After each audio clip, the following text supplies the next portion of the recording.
అందరికీ నమస్కారం అండి. Welcome to infinity astrological sciences YouTube channel. ఈరోజు మనము జాతకంలో అష్టమ స్థానంలో ఉన్నటువంటి గ్రహాలు, అష్టమాధిపతి, అలాగే అష్టమ స్థానం అనేది ఒక మనిషి జీవితంలో ఎటువంటి ప్రభావం తీసుకొస్తుంది, దానివల్ల వచ్చే బెనిఫిట్స్ ఏంటి, ప్రాబ్లమ్స్ ఏంటి అనే విషయాల గురించి డిస్కస్ చేసుకోబోతున్నాము. సో ఫస్ట్ ఆఫ్ ఆల్ మనము జాతకం గురించి మాట్లాడుకోవాల్సి వస్తే అందులో దుస్థానాలు మనకు 3 ఇంపార్టెంట్ హౌసెస్ అవుతాయండి. ఒకటి 6th house, 8th house, 12th హౌస్‌ని మనము ఇంపార్టెంట్ దుస్థానాల కింద కన్సిడర్ చేయాల్సొస్తుంది. ఇక్కడ దుస్థానాల యొక్క కంపారిజన్ గనుక తీసుకుంటే, అంటే ఇప్పుడు ఉన్నటువంటి 6వ స్థానం గానీ, 8వ స్థానం గానీ, 12వ స్థానం గానీ మనము ఒకటితో ఒకటి కంపేర్ చేసి చూసుకుంటే దాంట్లో కూడా మనకు ఏ దుస్థానం యొక్క మేలిఫిక్ ఇంటెన్సిటీ ఎంత ఉంటుందనేది కూడా మనం తెలుసుకోవచ్చు. సో అందులో దుస్థానాలలోకెల్లా అత్యంత ఆహ్, భయంకరమైనటువంటి దుస్థానం ఏదైనా ఉంది అనంటే దాన్ని మనం అష్టమ స్థానంగానే చెప్తాం. ఎందుకు అనంటే మనకు ఈ ఆరో ఇంటి వల్ల వచ్చే కష్టాలైనా సరే, లేకపోతే 12వ ఇంట్లో నుంచి వచ్చే కష్టాలైనా సరే, మనము జీవితంలో అట్‌లీస్ట్ వాటిని తట్టుకోవడానికి, అవి వచ్చి పడిపోతే వాటిని అధిగమించడానికి, ఆ సిట్యుయేషన్స్‌ని ప్లాన్ చేసుకోవడానికి అట్‌లీస్ట్ మనకు టైం అయినా లభిస్తుంది. అంటే ఫర్ ఎగ్జాంపుల్ ఇప్పుడు ఆరో ఇల్లు అనేది మనకు రుణ, రోగ, శత్రుస్థానం అవుతుందనుకోండి. సో, ఇప్పుడు మనం తీవ్రంగా ఎక్కువ రుణాల్లో కూరుకుపోయాము. దానివల్ల విపరీతంగా మనము నష్టపోయామనుకోండి, మళ్ళీ రికవర్ అయ్యే ఛాన్స్ ఉంటుంది.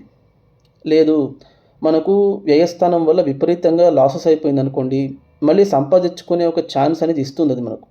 కానీ అష్టమ స్థానం విషయానికొచ్చేటప్పుడు ఏంటంటే, అది మనకు సెకండ్ ఛాన్స్ అనేది ఇవ్వదు. అది చేసే డ్యామేజ్ ఎలా ఉంటుంది అనంటే పర్మనెంట్ డ్యామేజ్ చేసేస్తుంది. ఎందుకంటే అష్టమ స్థానం అనేది మనకు జాతకంలో రంధ్రస్థానము అని చెప్తారు. రంధ్రస్థానము అనేది ఏంటి అనంటే కాలపురుష చక్రంలో మనకు అష్టమం అనేది వృశ్చికం అవుతుందండి. ఎప్పుడైనా సరే జాతకం చూసుకునేటప్పుడు మనకు అష్టమ స్థానం నుంచే కార్మిక్ హౌసెస్ అనేది స్టార్ట్ అవుతుంది. అంటే లగ్నం నుంచి సప్తమం వరకు ఉన్నటువంటి స్థానాల మీద మనకు కంట్రోల్ అనేది మ్యాక్సిమం ఎక్కువ ఉంటుంది మనకు. అంటే మన హెల్త్‌ని మనం చూసుకోవచ్చు. మన ఫ్యామిలీ రిలేషన్‌షిప్స్‌ని మనం చూసుకోవచ్చు. మన విల్ పవర్‌ని, డిటర్మినేషన్‌ని, కరేజ్‌ని పెంచుకోవచ్చు. మన ఆస్తుల్ని, మన సంపదని మనం సృష్టించుకోవచ్చు. మన లక్‌ని, అలాగే మన యొక్క సంతానాన్ని మనం చూసుకోవచ్చు. అలాగే మన యొక్క స్ట్రాటజీస్‌ని, మన యొక్క హార్డ్ వర్క్‌ని మనం కంట్రోల్ చేసుకోవచ్చు. అట్ ద సేమ్ టైమ్ మన పార్ట్నర్‌తో ఉన్నటువంటి లైఫ్‌ని మనం ఇన్‌ఫ్లుయెన్స్ చేయొచ్చు. అంటే లగ్నం నుంచి సప్తమం వరకు ఉన్నటువంటి అన్ని క్యారెక్టరిస్టిక్స్ మీద మన ఫ్రీ విల్ అనేది ఎక్కువ పార్టిసిపేట్ చేసే ఛాన్స్ అనేది ఉంటుంది మనకు జాతకంలో. కానీ అష్టమ స్థానం నుంచి 12వ ఇంటి వరకు ఉన్నటువంటి స్థానాలను మనం కంట్రోల్ చేయలేం. ఎందుకు అనంటే అష్టమం అనేది మనకు ఆయుష్ అవుతుంది. 9 ఏళ్ళు భాగ్యం అవుతుంది. 10th కర్మ అవుతుంది. 11th లాభం అవుతుంది. 12th మోక్షం అవుతుంది. సో, ఆయుష్షు, భాగ్యము, కర్మ, లాభము, మోక్షం అనేదంతా మన చేతుల్లో ఉండదు. అది దేవుడు మనకిస్తే, మనం చేసుకున్నటువంటి పూర్వజన్మ సుకృతం వల్ల మనకు వచ్చేటటువంటి కొన్ని పారామీటర్స్. సో, ఈ ఫ్రీ విల్ అంటే స్వేచ్ఛ ఉండేటటువంటి స్థానాలకి, కార్మికంగా వచ్చే స్థానాలకి మధ్య ఉన్నటువంటి స్థానమే మనకు అష్టమ స్థానం అవుతుంది. ఇన్‌ఫాక్ట్ అష్టమ స్థానం నుంచే మనకు కార్మిక్ హౌసెస్‌కి వెళ్ళేటటువంటి ఒక రూట్ అనేది తయారవుతుంది కాబట్టి, అది ఒక critical point and most sensitive point. అంటే అష్టమ స్థానం అనేది మనకు జాతకంలో ఉన్నటువంటి ఎక్స్‌ట్రీమిటీస్‌ని సూచిస్తుంది. అది అంటే తీవ్రత అనేది చాలా తీవ్రంగా ఎక్కువగా ఉంటుంది. దాంట్లో మంచి జరిగితే విపరీతంగా మంచి జరిగిపోతుంది. లేదంటే చెడు జరిగితే విపరీతంగా చెడు జరిగిపోతుంది. ఆలోచించడానికి మనకు టైం అనేది లభించదు. అలాంటి రిజల్ట్స్ మనకు అష్టమ స్థానం ఇస్తుంది. సో, అది ఆయుస్థానం అవుతుందనుకోండి మనకు ఫస్ట్ ఇంపార్టెంటు.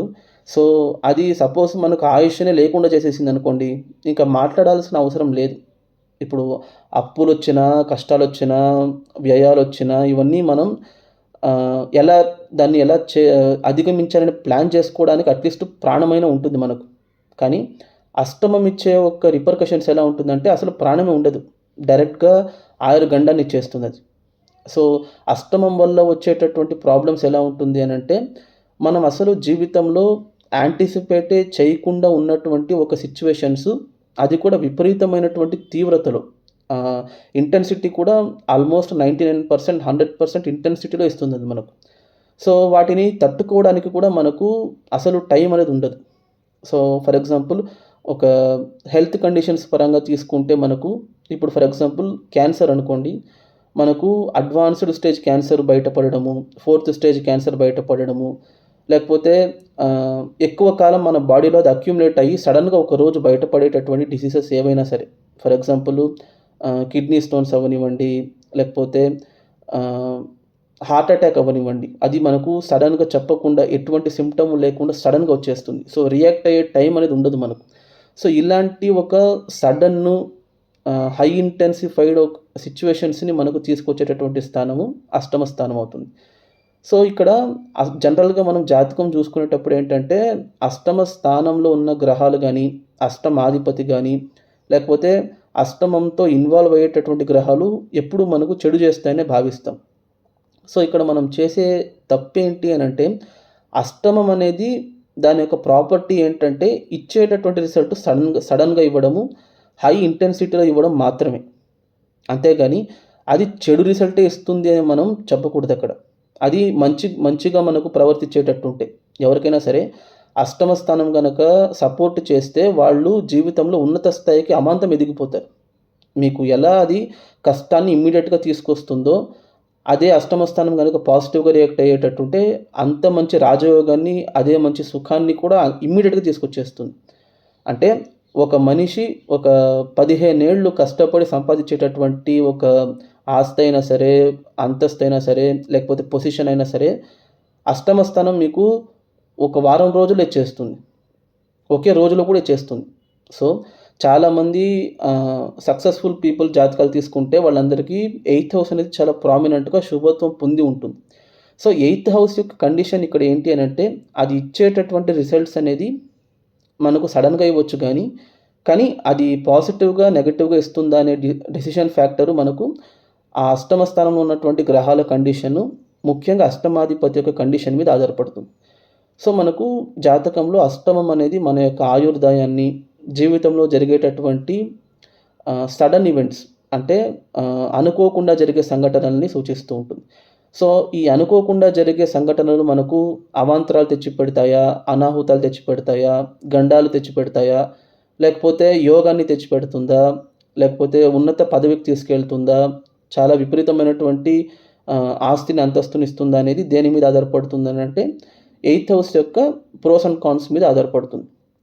ముఖ్యంగా ఒక మనిషి జీవితం విషయానికొచ్చేటప్పుడు రిలేషన్‌షిప్ విషయానికొస్తే మనకు అష్టమ స్థానం అనేది ఒక మనిషి పలానా వ్యక్తితో ఎంత కాలంలో సంబంధంలో ఉండగలుగుతారు అనే విషయాన్ని కూడా సూచిస్తుంది మనకు. ముఖ్యంగా మనం దానికి ఆడవాళ్ళ జాతకంలో అష్టమ స్థానాన్ని వచ్చేసి మాంగళ్య స్థానం కింద పరిగణిస్తాం. అంటే హస్బెండ్‌తో అది ఓన్లీ ఆడవాళ్ళకని కాదండి. ఈవెన్ మగవాళ్ళకి కూడా మనకు 8th హౌస్ అనేది రిలేషన్‌షిప్‌లో కొనసాగగలిగే ఒక కెపాసిటీని సూచిస్తుంది మనకు. బట్ ఆడవాళ్ళ దాంట్లోనే ఎందుకు మనం ప్రామినెంట్‌గా తీసుకుంటాము అనంటే, ఒక దాంపత్య జీవితాన్ని జడ్జ్ చేసేటప్పుడు అది ఆడవాళ్ళ జాతకంతోనే మగవాళ్ళ జాతకం కంపేర్ చేయాల్సొస్తుంది. అది పెళ్ళికి ముహూర్తం తీసుకోవాల్సొచ్చినా, లేకపోతే వేరే ఇంకేదైనా తీసుకోవాల్సొచ్చినా కూడా ఎప్పుడైనా సరే అమ్మాయికి అబ్బాయినిచ్చి పెళ్లి చేస్తారని చెప్తారు కానీ, అబ్బాయికి అమ్మాయినిచ్చి పెళ్లి చేస్తారని చెప్పరు. సో ఒక రిలేషన్‌షిప్‌లో ముఖ్యంగా మ్యారిటల్ రిలేషన్‌షిప్‌లో మనము హారోస్కోప్స్ జడ్జ్ చేసేటప్పుడు ఏంటంటే, వుమన్ చార్ట్‌కి రెస్పెక్ట్‌తోనే మనకు మేల్ చార్ట్‌ని తీసుకొని చూస్తాం. సో వుమన్ చార్ట్‌తోనే కంపేర్ చేస్తాం. సో వుమన్ చార్ట్ అనేది అక్కడ మోస్ట్ ప్రిడామినెంట్‌గా ఉంటుంది కాబట్టి, ఆడవాళ్ళ జాతకంలో అది మాంగళ్య స్థానం అవుతుంది. సో మాంగళ్య బలం అనేది మనకు పెరగాలి, మాంగళ్య బలం బావుండాలి అనంటే కూడా మనకు అష్టమ స్థానం అనేది శుభత్వం పొంది ఉండాలి. లేదా అష్టమాధిపతి బలంగా ఉండాలి. సో అష్టమ స్థానం అనేది మనకు మనం చేసుకున్నటువంటి పెళ్లి యొక్క ఇంటెన్సిటీ అంటే దాంపత్య బంధం అనేది ఎంత బలంగా ఉంటుంది, దాంపత్య జీవితం అనేది ఎంతకాలం కొనసాగగలుగుతుంది, అలాగే మనం చేసుకునేటటువంటి జీవిత భాగస్వామి యొక్క ఫినాన్షియల్ కండిషన్ అయినా సరే, వాళ్ళ కుటుంబ వ్యవస్థ అయినా సరే, వాళ్ళ కుటుంబం నుంచి మనకు రావాల్సినటువంటి సపోర్టు లేకపోతే అసిస్టెన్స్ ఎలా ఉంటుందనేది 8th హౌస్ నిర్ణయిస్తుంది. సో మనము జాతకం చదువుకునేటప్పుడు లేదా శాస్త్రం చదువుకునేటప్పుడు ఏంటంటే, 6వ ఇంట్లోనో లేకపోతే 12వ ఇంట్లోనో ఎలాంటి గ్రహాలు ఉన్నా కూడా అవి చెడు చేస్తాయని చెప్తుంది. కానీ అట్ సర్టన్ కండిషన్స్ అవి మంచి ఫలితాలు కూడా ఇస్తాయని చెప్తారు. ఫర్ ఎగ్జాంపుల్ గురువు కనుక 12వ ఇంట్లో ఉంటే, శుక్రుడు 12వ ఇంట్లో ఉంటే వాళ్ళు మోక్షాన్ని పొందగలుగుతారు, భోగాన్ని అనుభవించగలుగుతారు, సుఖాన్ని అనుభవించగలుగుతారు అని చెప్తారు. 6వ ఇంట్లో కనుక శనీశ్వరుడో, కుజుడో లేకపోతే సూర్యుడో ఉంటే వాళ్ళు పరాక్రమవంతులు, ధైర్యశాలులు అని చెప్తారు. కానీ 8వ ఇంటి విషయానికి వచ్చేటప్పుడు మాత్రం అక్కడ ఏ గ్రహం ఉన్నా కూడా అది చెడు చేస్తుందని చెప్తుంది మనకు శాస్త్రం. అంటే సూర్యుడి నుంచి కేతువు వరకు ఏ గ్రహం ఉన్నా కూడా అది చెడ్డదే. ఇక 8వ ఇంట్లో కనుక మనకు ఏ గ్రహం ఉంటే దాని పరంగా దోషం అనేది వస్తుంది. ఫర్ ఎగ్జాంపుల్ 8వ ఇంట్లో కుజుడు ఉంటే అది కుజదోషం, 8వ ఇంట్లో రాహు ఉంటే సర్పదోషం, 8వ ఇంట్లో కేతు ఉంటే నాగదోషం, 8వ ఇంట్లో శని ఉంటే అష్టమ శని, 8వ ఇంట్లో చంద్రుడు ఉంటే అష్టమ చంద్రుడు, 8వ ఇంట్లో శుక్రుడు ఉంటే కళత్ర దోషము. సో ఇలాగా 8వ ఇంట్లో ఏ గ్రహం ఉన్నా కూడా దోషం కిందే మనం భావిస్తాం. ఎందుకంటే అష్టమ స్థానం యొక్క క్యారెక్టరిస్టిక్ అలాంటిది. అది ఎటువంటి గ్రహాలనైనా మ్యానిపులేట్ చేయగలిగేటటువంటి ఒక స్పాట్. సో అలాంటి ఒక స్థానంలో మనకు జాతకంలో పాపగ్రహాలు ఉన్నట్టయితే దానివల్ల దాంపత్య జీవితం ఏమైనా చెడిపోతుందా, దానివల్ల దాంపత్య జీవితంకి ఏమైనా పెద్ద గండాలు వచ్చి పడిపోతుందా అని అంటే అలా ఏమీ కాదండి. ఎందుకంటే మనం పాపులేషన్లో అష్టమ స్థానంలో గ్రహాలు లేకుండా పుట్టడం అనేది చాలా రేర్. ఉన్నటువంటి 9 గ్రహాల్లో అట్లీస్ట్ ఏదైనా ఒక్క గ్రహమైనా మనకు అష్టమ స్థానంలో ఉంటుంది. అది కూడా శుభగ్రహాలు అయితే ఓకే. జాతకంలో సపోజ్ మనకు అది పాపగ్రహాలు అయిపోయింది అనుకోండి, ఇంకా మాట్లాడాల్సిన అవసరం లేదు. విపరీతమైనటువంటి భయాందోళనకి గురైపోతారు. సో వివాహం చేసుకునేటప్పుడు మనకు అష్టమంలో గ్రహాలు ఉంటే చెడిపేస్తుందని అంటే అలా కాదండి. ముఖ్యంగా వివాహం పొంతన చూసేటప్పుడు అంతా మనం ఏం చేస్తామంటే ఆడవాళ్లకు అష్టమంలో కనుక రాహు ఉంటేనో, కేతు ఉంటేనో, లేకపోతే కుజుడు ఉంటేనో అవి మంచిది కాదు. దానివల్ల భర్తకి ఆయుర్గండాలు వచ్చేస్తుంది, దాంపత్య జీవితం చెడిపోతుందని అంతా చెప్తాం. కానీ దానివల్ల ఇంకా భర్త యొక్క ఆయుర్దాయాన్ని పెరిగే రకంగా కూడా చూసుకుంటుంది మనకు. ఎప్పుడైనా సరే భర్త జాతకంలో ఆయుస్థానం చెడిపోయి ఉండి భార్య జాతకంలో మాంగళ్య స్థానం బాగుందనుకోండి, ఈ భార్యని చేసుకున్నందుకు భర్త ఇంకా ఎక్కువ కాలం బ్రతుకుతారన్నట్టు భావించాలి మనం. అంటే భార్య యొక్క మాంగళ్య స్థానం అనేది భర్త యొక్క ఆయుర్దాయాన్ని పెంచుతుంది. అట్ ద సేమ్ టైం భర్త ఫినాన్షియల్లీ వెల్ సెటిల్డ్గా ఉండాలి అని అంటే, భార్య వల్ల ఇంకా భర్త ఉన్నత స్థాయికి వెళ్ళాలి అని అంటే కూడా భార్య జాతకంలో ఉన్నటువంటి మాంగళ్య స్థానం యొక్క కండిషన్సే వాటిని డిక్టేట్ చేస్తుంది. సో అటువంటి కండిషన్స్ ఎలా ఉంటుంది అనేది ఇప్పుడు నేను మీకు ఒక ప్రాక్టికల్ ఎగ్జాంపుల్ ద్వారా వివరిస్తాను. సో మీరు కనుక స్క్రీన్ని గమనించినట్టయితే మీకు ఒక జాతకం కనబడుతుంది చూడండి. ఇది ఒక ఆడవారి జాతకం అండి. ఈవిడ జన్మించింది వచ్చేసి తులా లగ్నంలో జన్మించారు. 2వ ఇంట్లో రాహు ఉన్నారు, చతుర్థంలో చంద్రుడు, షష్టమంలో వక్రించిన గురువు ఉన్నారు, అష్టమంలో కేతు ఉన్నారు, కుజుడు ఉన్నారు, కర్మస్థానంలో శనీశ్వరుడు ఉన్నారు, లాభస్థానంలో వక్రించినటువంటి శుక్రుడు ఉన్నారు, వ్యయస్థానంలో సూర్యుడు అలాగే బుధుడు ఉన్నారండి. సో ఇప్పుడు మనము ఒక మనిషి యొక్క మాంగళ్య బలాన్ని జడ్జి చేయాలి అని అంటే ఏంటంటే ముఖ్యంగా మాంగళ్య స్థానంలో ఉన్న గ్రహాల కండిషన్ తీసుకోవాలి. అట్ ద సేమ్ టైం మాంగళ్య స్థానాధిపతి యొక్క కండిషన్ అనేది తీసుకోవాలి మనకి ఇక్కడ. సో జనరల్గా మనం చూసుకునేటప్పుడు ఏంటంటే జాతకంలో మనకు అష్టమంలో ఒక్క పాపగ్రహం ఉంటేనే తల్లడిల్లిపోతాం. అంటే అక్కడ ఒక్క రాహు ఉంటేనో, ఒక్క కేతు ఉంటేనో, ఒక్క శని ఉంటేనో మనం చాలా భయపడిపోతాం. ఈ జాతకంలో చూడండి, అష్టమ స్థానంలో కేతువు ఉన్నారు, కుజుడు ఉన్నారు. అక్కడ ఎవరికి అది మిత్రక్షేత్రము కాదు, ఉచ్చక్షేత్రము కాదు, స్వక్షేత్రం కూడా కాదు. ఇన్ఫ్యాక్ట్ చెప్పాలంటే అష్టమ స్థానంలో అక్కడ కేతు నీచబడుతూ ఉన్నారు. అట్ ద సేమ్ టైం అష్టమాధిపతి ఎలా ఉన్నారో చూడండి. అష్టమాధిపతి అయినటువంటి శుక్రుడు లాభస్థానంలో వక్రించి ఉన్నారు. సో జనరల్గా మనం ఏమంటాము, ఒక స్థానాధిపతి కనుక వక్రించి ఉంటే ఆ స్థానం చెడిపోతుందనే భావిస్తాం. అంటే దీని అర్థం ఏంటంటే కుజుడు కనుక జనరల్గా అష్టమంలో ఉంటే అది హయ్యెస్ట్ ఫార్మ్ ఆఫ్ కుజదోషం. కుజదోషంలో కూడా మనకు ఇంటెన్సిటీస్ ఉంటుంది. కుజుడు జాతకంలో ఏ స్థానంలో ఉంటే ఆయా స్థానం బట్టి ఆ ఇంటెన్సిటీ మనకు వేరీ అవుతుంది. ఆ ఇంటెన్సిటీలో హయ్యెస్ట్ ఇంటెన్సిటీ ఉన్నటువంటి కుజదోషం ఎలా ఉంటుందని అంటే అష్టమ స్థానంలో ఉన్నటువంటి కుజదోషం. ఇక్కడ కుజదోషం ఏమైనా ఇవిడకు క్యాన్సల్ అవుతుందా అని కనుక చూసుకుంటే క్యాన్సల్ అవ్వట్లేదు. ఎందుకంటే కుజుడు అక్కడ స్వక్షేత్రంలోనూ లేరు, కుజుడి రాశ్యాధిపతి శుక్రుడితో ఆయనకు ఎటువంటి సంబంధము లేదు. అట్ ద సేమ్ టైం కుజుడు గురువుతో కూడా సంబంధపడట్లేదు. సో కుజుడు అక్కడ 8వ ఇంట్లో హయ్యెస్ట్ ఇంటెన్సిటీలో ఉన్నటువంటి కుజ దోషంలో ఇన్వాల్వ్ అయినారు. జనరల్‌గా కుజదోషం అనేది ఏం చేస్తుంది అని గనక చూసుకుంటే, అది భర్తకు ఆయుర్గండాలను తీసుకొస్తుంది. లేదా జాతకులకి ఆయుర్గండాలు తీసుకొస్తుంది. అగ్ని ప్రమాదాలు, అనాహుతాలు, accidents, operations, surgeries, at the same time ah, భర్త ఫ్యామిలీ వల్ల ఆయనకేమైనా భూములు, ఆస్తులు కోల్పోవడము, highest financial losses, at the worst case partner చనిపోవడము, వైధవ్యము ఇలాంటివన్నీ మనకు కుజదోషం తీసుకొస్తుందని చెప్తాం.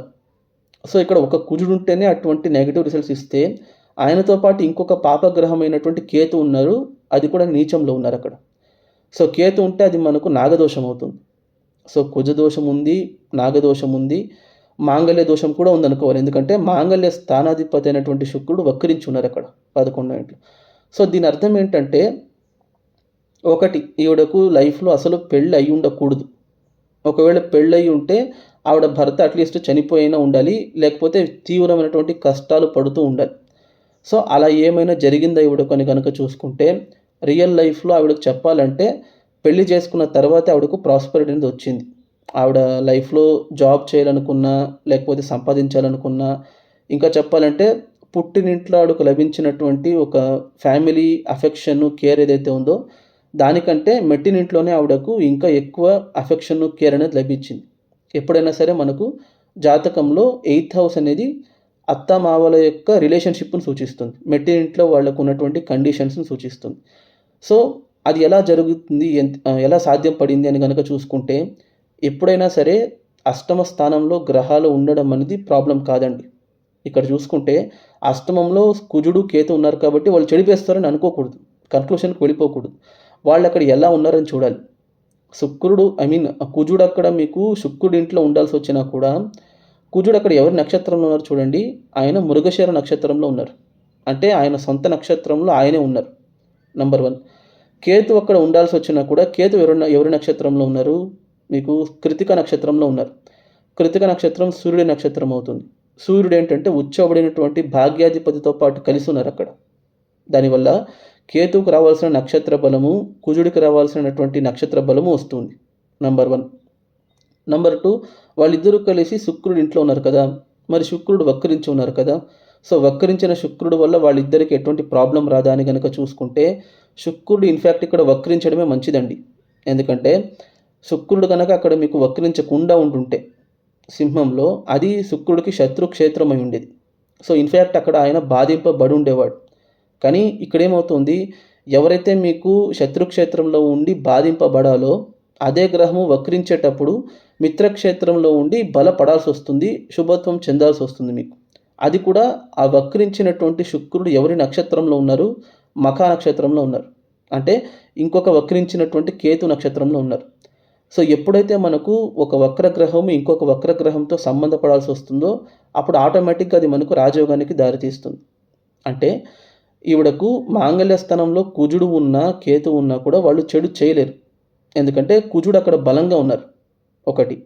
2, కేతు కూడా అక్కడ బలపడినటువంటి సూర్యుడి నక్షత్రంలో ఉన్నారు కాబట్టి కేతువుకి అక్కడ నీచం ఉన్నా కూడా కేతువుకి నీచ భంగం జరుగుతుంది. బికాస్ శుక్రుడు కేతు నక్షత్రం నుండి వక్రించారు కాబట్టి. సో, దీనివల్ల ఏమవుతుందంటే ఇన్ జనరల్‌గా ఆవిడకు దాంపత్య జీవితం చెడిపోవాల్సింది కాస్త ఇంకా మంచి భర్త లభిస్తారు ఆవిడకు. 1. భర్త లభించడం కంటే భర్త వాళ్ళ కుటుంబం ఇంకా మంచిగా ఆవిడకు సెట్ అయ్యే రకంగా ఒక ఫ్యామిలీ లభిస్తుంది. ఎందుకు? ఏ జాతకంలో మనకు మెట్టినింట్లో అత్తయ్య, మావయ్యలతో సంబంధం మంచిగా సెట్ అవుతుంది అని గనక చూసుకుంటే, కుటుంబాధిపతి, మాంగళ్యము 2 లింక్ అవ్వాలండి మనకు. ఇక్కడ చూసుకుంటే ఈ జాతకానికి కుటుంబ స్థానాధిపతి కుజుడు మాంగళ్య స్థానంలోనే ఉన్నారు. 1. ఆయన సొంత ఇంటిని చూసుకుంటూ ఉన్నారు. కుటుంబ స్థానాధిపతి చూస్తున్నారు. అట్ ద సేమ్ టైమ్ కుటుంబ స్థానాధిపతి మాంగళ్య స్థానాధిపతిని చూస్తున్నారు. కుజుడు శుక్రుడిని చూస్తున్నారు.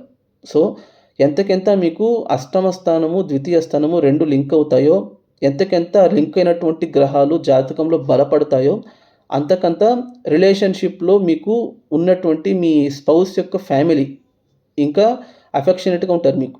అంటే ఇది మగవాళ్ళకు కూడా వర్తిస్తుందండి. అంటే అబ్బాయిలకు వాళ్ళ తల్లిదండ్రుల నుంచి వచ్చేటటువంటి ఒక హెల్ప్, సపోర్ట్ కంటే కొంతమంది జీవితంలో ఏం జరుగుతుందంటే అత్తయ్య, మావయ్యల నుంచి ఇంకా ఎక్కువ సపోర్ట్ లభిస్తుంది. తల్లిదండ్రులు ఈయనని అర్థం చేసుకోవడం కంటే అత్తయ్య మావయ్యలు ఇంకా మంచిగా అర్థం చేసుకుంటారు. లైఫ్‌లో బూస్టప్‌నిస్తారు. కొన్నిసార్లు ఇల్లరికం ఉండడము ఇలాంటివన్నీ ఎలా జరుగుతుంది అనంటే, ఈ సెకండ్, ఎయిత్ చాలా బలంగా కనెక్ట్ అయ్యి, వాళ్ళిద్దరూ సెకండ్ హౌస్‌లో బలపడడం కాకుండా ఎయిత్ హౌస్‌లో బలపడ్డారనుకోండి అబ్బాయి జాతకంలో. అప్పుడు వాళ్ళు వీళ్ళ తల్లిదండ్రులను వదిలేసి మరీ వెళ్ళి అత్తయ్య మావయ్యలతో ఉండాల్సొస్తుంది. అంటే అది ఔట్ ఆఫ్ డెస్పరేట్ నీడ్ వల్ల కాదు, అఫెక్షన్ వల్ల చెప్తున్నాను. సో, ఈవిడ గనక చూసుకుంటే ఈవిడ జన్మించింది 1975లో జన్మించారండి. చంద్రదశ ఒక 5 మంత్స్ బ్యాలెన్స్ ఉండేటప్పుడు జన్మించారు. తర్వాత ఆవిడకు కుజదశ వచ్చింది. కుజదశ జరిగేటప్పటికి ఆవిడకు 7 సంవత్సరాలండి. కుజదశ అయిన తర్వాత ఆవిడకు రాహుదశ జరిగింది. రాహుదశలో ఆవిడకు పెళ్ళవుతుందండి. ఎప్పుడైనా సరే జాతకం చూసేటప్పుడు ఏంటంటే మనము కుటుంబ స్థానంలో రాహు ఉంటే కుటుంబ జీవితం చెడిపోతుందని చెప్తారు. సో, కుటుంబ జీవితం ఇక్కడ చెడిపోతుందనంటే చెడిపోదు. ఎందుకు అనంటే కుటుంబ స్థానాధిపతి చూస్తూ ఉన్నారు. At the same time Rahu ఉన్నటువంటి నక్షత్రం తీసుకోండి, ఆయన విశాఖ నక్షత్రంలో ఉన్నారు. గురువు కూడా వక్రించి ఉన్నారు. సో, రాహు కూడా వక్రించినటువంటి గ్రహ నక్షత్రంలో ఉండడం, కేతువు కూడా వక్రించి ఉన్న గ్రహ నక్షత్రంలో ఉండడం వల్ల రాహు, కేతువు అక్కడ నీచబడ్డా కూడా వాళ్ళు ఇచ్చే రిజల్ట్స్ అనేది పాజిటివ్‌గా ఇస్తున్నారు ఈవిడకు. సో, దీనివల్ల ఏమవుతుందంటే రాహు దశ ఎండింగ్‌లో ఆవిడకు మ్యారేజ్ అవుతుంది. 2000 సంవత్సరంలో మ్యారేజ్ అవుతుంది. ఇక్కడ ఇంపార్టెంట్‌గా నేను మ్యారేజ్ గురించి ఎందుకు చెప్తున్నాను అనంటే, ఆవిడకు మ్యారేజ్ అయ్యేటప్పుడు ఏజ్ కరెక్ట్‌గా 25 ఇయర్స్ అండి. సో, ఎప్పుడైనా సరే మనం జాతకం చూసేటప్పుడు సప్తమాధిపతి గనక వక్రించి ఉంటేనో, లేకపోతే సప్తమాధిపతి దుస్థానంలో ఉంటేనో, అష్టమంలో గనక పాపగ్రహాలు ఉంటేనో పెళ్ళే అవ్వదు. అయినా కూడా విపరీతంగా లేట్ అయిపోతుందని చెప్తాం కదా! సో, ఇక్కడ అలా జరిగిందని గనక చూసుకుంటే అలా ఏం జరగలేదు. ఇన్‌ఫాక్ట్ కరెక్ట్‌గా ఆప్టిమమ్ ఏజ్ ఒక రేంజ్‌కి ఎర్లీ మ్యారేజే అనుకోండి. 24 ఇయర్స్, 25 ఇయర్స్‌లో ఆవిడకు పెళ్ళవుతుంది. 2000లో పెళ్ళయింది. ఇప్పుడు 2024 అంటే పెళ్ళయ్యి ఆవిడకు దాదాపు 24 ఇయర్స్ అవుతుందండి. 25 ఏళ్ళు అనుకోండి. అంటే ఒక మనిషికి జాతకంలో, ముఖ్యంగా స్త్రీల జాతకంలో అష్టమంలో పాపగ్రహాలు ఉందనుకోండి, నిజంగానే వాళ్ళు అక్కడ మీకు చెడు చేయాలనుకుంటే, మాంగళ్య బలం గనక లేకపోతే 25 ఏళ్ళు వాళ్ళు సంసారం చేయగలరా? అంటే ఒక జనరల్ ఐడియా. ఇక్కడ ఆవిడకు తీవ్రమైన కుజ దోషం ఉంది, మాంగళ్య దోషం ఉంది, నాగదోషం ఉంది, సర్పదోషం ఉంది, కళత్ర దోషం ఉంది. సో, ఇన్ని దోషాలు పెట్టుకున్నటువంటి ఒక స్త్రీ 25 ఏళ్ళు సంసార జీవితం గడపగలరా? అంటే అదే నేను చెప్తున్నాను. ఎప్పుడైనా సరే ఎయిత్ హౌస్‌లో పాపగ్రహాలు ఉంటే అవి చెడు చేసేస్తాయని కాదు. ఇక్కడ ఇన్‌ఫాక్ట్ చెప్పాలంటే గురుదశ ఆవిడకు 16 సంవత్సరాలు జరిగింది కదా! గురుదశ మొత్తం ఆవిడకు కంప్లీట్ ఫ్యామిలీ లైఫ్ చాలా బాగుంది. ఏం ఇష్యూ లేదు. చెప్పాలంటే ఆవిడ బిఫోర్ మ్యారేజ్ కంటే, వాళ్ళ కుటుంబంతో ఆవిడకున్నటువంటి లైఫ్ కంటే అత్తారింట్లోనే ఆవిడకు ఇంకా మంచి కుటుంబం అనేది ఏర్పడింది. ఎందుకు ఏర్పడింది అనంటే సెకండ్, ఎయిత్ 2 బలంగా లింక్ అవుతున్నాయి. ఇక్కడ 2 పాజిటివ్‌గా రియాక్ట్ అవుతున్నాయి. సో, ఎప్పుడైనా సరే మాంగళ్య స్థానంలో గనక మనకు ముఖ్యంగా స్త్రీలకు పాపగ్రహాలు ఉంటే అవి దాంపత్య జీవితాన్ని చెడిపేస్తుంది, భర్త ఆయుర్దాయాన్ని దెబ్బతీస్తుంది, డివోర్సెస్ అయిపోతుంది, విడిపోతారు, విడాకులు తీసుకుంటారు, సెపరేట్ అయిపోతారు. ఇలా అనుకోవడం అనేది తప్పవుతుందండి. ఎప్పుడైనా సరే అష్టమంలో గ్రహాలు ఉండడం తప్పు కాదు. వాళ్ళు ఉండడం బలంగా ఉండాలి, శుభత్వం పొంది ఉండాలి. ఇక్కడ చూసుకుంటే అష్టమాధిపతి మీకు లాభంలో ఉన్నా కూడా, సింహంలో ఉన్న శత్రుక్షేత్రంలో ఉన్నా కూడా ఆయన వక్రించినందుకు ఆయన శుభ ఫలితాలు ఇస్తున్నారు. సపోజ్ ఇదే శుక్రుడు గనక అక్కడ వక్రించకుండా ఉండుంటే ఏమైండేది అనంటే, అప్పుడు వాళ్ళకు ఏమైనా రిలేషన్‌షిప్‌లో ట్రబుల్స్ వచ్చుండేవి. ప్రొవైడెడ్ ఆవిడ భర్త జాతకంలో కూడా ఏమైనా ఇష్యూస్ ఉంటే. ఓకేనా? సో, వీడియో లెంత్ ఎక్కువైపోతుంది కాబట్టి నేను ఇక్కడితో ఆపేస్తున్నాను. దయచేసి ఈ వీడియో గనక మీకు నచ్చినట్టయితే ఈ వీడియోకి ఒక లైక్ చేయండి, షేర్ చేయండి. మీ యొక్క వాల్యుయబుల్ కమెంట్స్‌ని దయచేసి కమెంట్ రూపంలో తెలియజేయండి. ఛానల్‌ని మాత్రం సబ్స్క్రైబ్ చేసుకోవడం మర్చిపోకండి. Thank you.